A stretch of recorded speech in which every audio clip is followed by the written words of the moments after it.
Est-ce que vous soutenez la candidature d'Ursula von der Leyen? La réponse est non.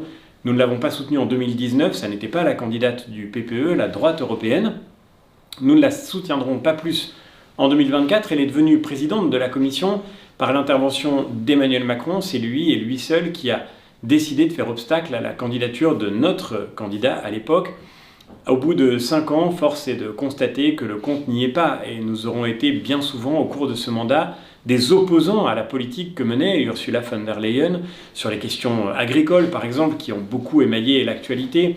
Nous aurons vu au cours de ces derniers mois les agriculteurs dire ce que nous dénoncions depuis des années maintenant, la quantité de normes, l'inflation de règles, de contraintes, de contrôles qui pèsent sur eux. C'est la question agricole, mais c'est aussi le sujet industriel, la défense du nucléaire qui nous aura opposé vivement à la Commission au cours des dernières années. C'est la protection de nos frontières.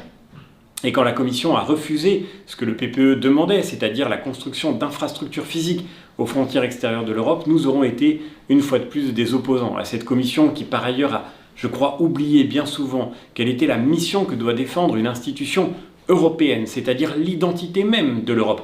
Quand la Commission européenne finançait par exemple ces publicités qui disent que la joie est dans le hijab, ou bien quand la même Commission voulait interdire à ses fonctionnaires de souhaiter Joyeux Noël. On en est arrivé là malheureusement et jamais nous n'aurons entendu Ursula von der Leyen prendre ses distances avec ces choix politiques qui en réalité représentent un problème majeur. C'est la raison pour laquelle j'ai assumé de dire à Ursula von der Leyen en réunion de groupe avec mes collègues députés, j'ai assumé de dire aussi au congrès de Bucarest avec Éric Ciotti et tous les républicains que nous ne soutiendrons pas sa reconduction dans un nouveau mandat.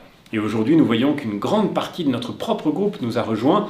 Si vous voulez faire obstacle à la reconduction d'Ursula von der Leyen, il faut voter pour que nous soyons le plus nombreux possible au sein des Républicains au Parlement européen demain, parce que c'est nous qui pouvons faire la différence, c'est nous qui pouvons obtenir le changement dont l'Europe a tellement besoin. Nous aurons été les premiers, mais nous ne sommes pas les seuls.